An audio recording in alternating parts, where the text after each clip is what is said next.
Hello everyone and welcome to another video. In today's episode, we are going to look at an architectural movement that was born in France, but soon spread throughout Europe and other parts of the world. The style is characterized by its boldness, rawness, and monumental appearance. It has a very distinct style that is easily recognizable even to those who don't have any knowledge about architecture. The style is Brutalist Architecture. But before we continue, if you haven't already, be sure to subscribe so you don't miss any videos, and leave a like if you want to see more videos like this one. Brutalism is an architectural style that emerged after the Second World War, primarily in the 1950s and 60s. The style was born in France with the publication of a manifesto titled Towards an Architecture of Truth in 1953 by a group of French architects who called themselves Les Architectes Rouges or des Red Architects.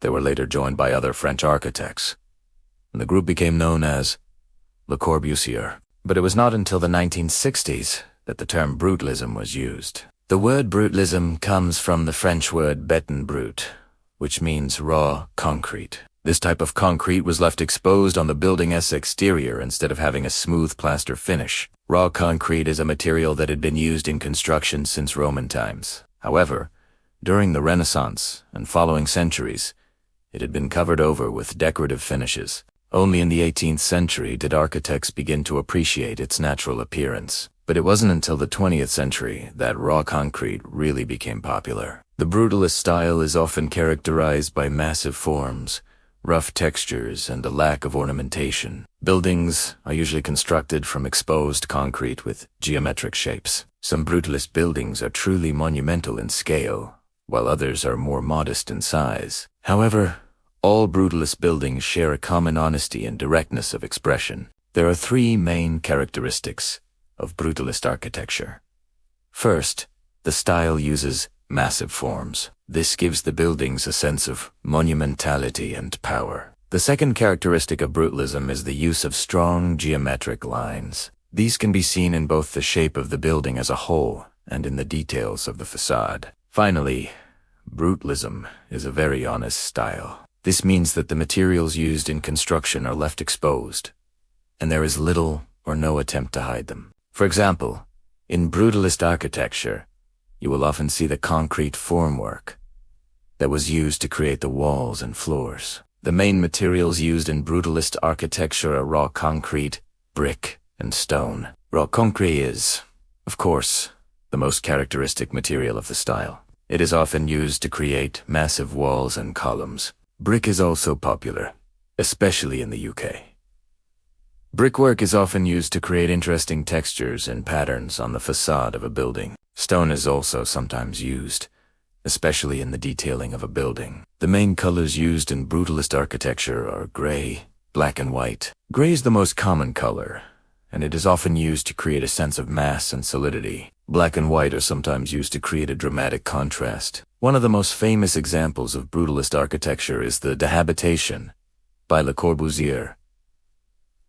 In Marseille, France, this building is considered to be one of the most important works of the brutalist movement. Another great example of brutalist architecture is the National Theatre by Denis Lesdon in London. This building is massive in scale and has a very powerful presence on the street. Other well-known brutalist buildings include the Boston City Hall by Coleman, McKinnell and Knowles, and the Habitat 67 in Montreal, Canada, by Moshe Safdie. While brutalist architecture is often loved by many people, it is also very controversial. Some people find the style to be too harsh and imposing. However, many architects and critics consider it to be one of the most important architectural styles of the 20th century. So that's what it takes to be a brutalist architect. You need to be bold, honest, and a bit controversial. But if you can pull it off, your buildings will have a timeless quality that will appeal to people for generations to come. Now, let us take a closer look at some of the buildings that we've mentioned, as well as some other examples of brutalist architecture.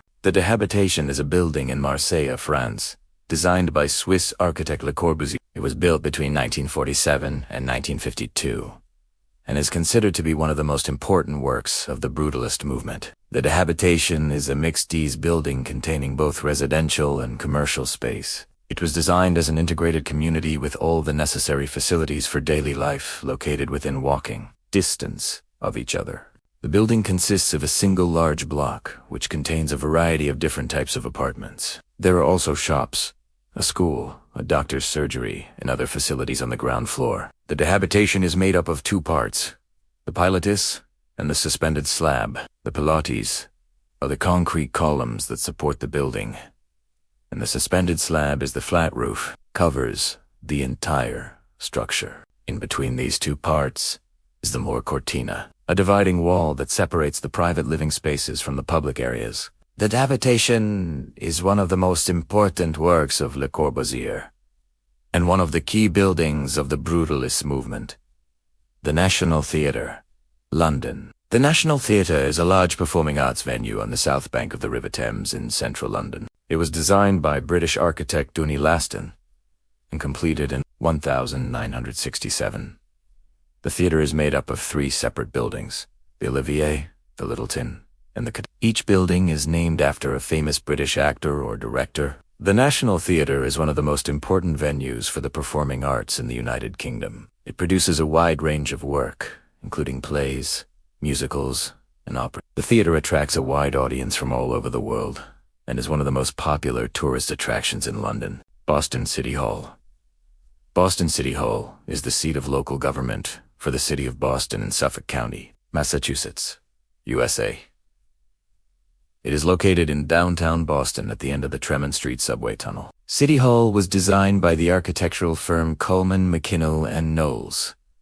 In the Brutalist architectural style, the building was completed in 1968 and cost $30 million to build. City Hall is a highly controversial building. It has been called one of the 10 worst buildings in America by both the American Institute of Architects and Forbes magazine.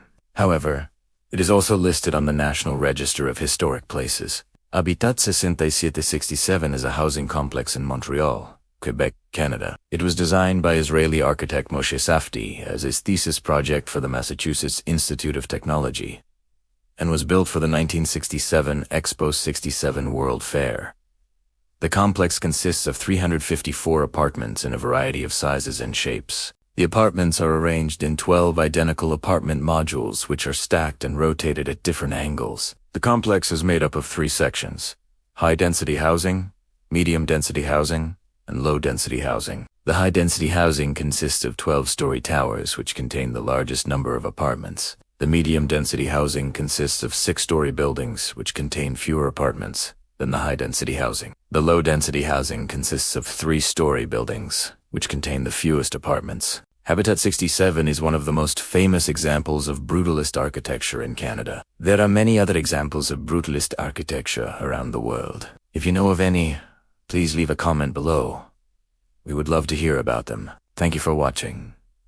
I hope you enjoyed this video. If you did, please leave a like and subscribe for more videos like this one. Until next time.